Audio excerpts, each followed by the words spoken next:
Welcome into the video, everyone. As you can see, we're going to go into a quick blade change real quick. It's really about 6 steps, not too overly difficult. It can be done safely with or without gloves. It's recommended that you wear gloves, but it can be safely done without them. Just make sure you keep the sharp part away from your body parts. So first thing I'm going to do here, you're going to see is me open the panels so I can gain access to the blade once I've released the tension. So we'll go ahead and get these panels open here. The next thing we're going to do is go ahead and disengage the belt tension knob / clutch. Once we got that disengaged, we can go ahead and start working the belt off, or the blade off. Go ahead and remove that worn blade. This will take just a few moments. Like I said, if you do this carefully, you can do it without gloves. It's much easier to do with gloves, but just don't be complacent. These blades are very sharp. Even when they're quote-unquote dull, they're still very, very sharp. So as you'll see in a moment, I'm going to go ahead and come around the machine here and remove this blade, and it will be out with the old, and then we can bring in the new. As we're removing this blade here in just a moment, go ahead and pay close attention to the direction that the teeth are facing when you take that old blade off.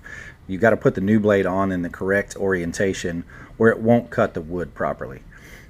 There should be a diagram of how this goes, but I can tell you from personal experience, they may not always package these blades in the correct orientation, so make sure you check it. There's no need to be in a hurry when you're changing these blades. Just make sure you get it on there safely. Make sure you get it on there without injuring yourself, and you want to make sure it's on there correctly. Obviously, you want to consult your technical manual or your user manual for this machinery before you try and do this yourself. Although this looks very easy and I'm explaining the steps, your mill may be slightly different than what I have set up here. And there's some things that you need to take note of when you're changing this blade out, because it's going to look like your belts are actually too loose and that they're riding out of their wheels. As you can see in your technical manual, this is normal. That means you don't need to tighten those belts up. It is at the correct tension. Now once those get to a certain point, they'll just fling off. Obviously you'll need to change them, but this mill is very new. It doesn't have very many hours on it, so I know that is not the case. We have not had any problems with the belt disengaging at any time, so I know that that's not going to be the case with this particular mill. As we're closing up the panels here, you guys can see this process is not overly difficult, as I explained in the beginning. Not hard, not super time consuming. Takes really about 5 minutes real time, and that's with taking the old blade off, putting the new blade on without injuring yourself, without injuring your equipment, and making sure that you do everything correctly and pay close attention to what you're doing. This is also an opportunity for you to get a little bit of an inspection on your equipment before you go ahead and fire your sawmill up and start cutting. So we're going to re-engage our clutch here, or our belt tension. And then the last step is to cut wood. So let's get to cutting.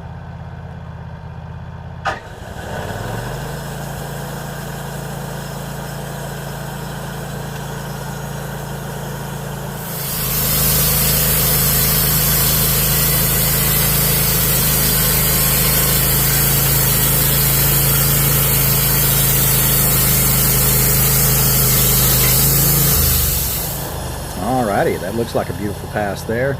We're going to go ahead and get some sawdust off of this log so we can see the grain. We're quarter cutting this wood because we want to get the highest quality out of this as possible. This is red oak, so we will be making furniture with this, tables, chairs, benches, things of the sort. There are other things you can make with it as well, but we're going to be making furniture with it when this wood dries. It's going to be a while before it dries, but that gives us an opportunity to go ahead and cut more wood, build things, get things ready. So if you guys will stay tuned on the channel, you're going to get to see a lot of amazing things be built. So this would be a good opportunity to ask you guys, if you like what you've seen so far, go ahead and hit that subscribe button, and also hit your notification bell so you won't miss any time we post a video. We're going to be putting out a video usually about every 7 to 8 days, so not too often, but not plenty enough for you guys to get plenty of content of what we're doing on the channel. We got some big things coming up. We wouldn't want you guys to miss any of that, and we welcome you guys along for the ride. Alright, well, I'm going to be quiet for a bit now and just let the sawmill talk, and you guys can watch as I go ahead and make some more passes on this wood here, and then I'll get another log up on there and go ahead and get some cutting done. You're going to see some pretty cool stuff coming up later on. You're going to break out the 661 Stihl and maybe do a little bit of cutting, and you might see a Superman appearance there with a piece of wood. So make sure you stay tuned and watch all the way to the end of the video. And we thank you guys so much for staying tuned into the channel.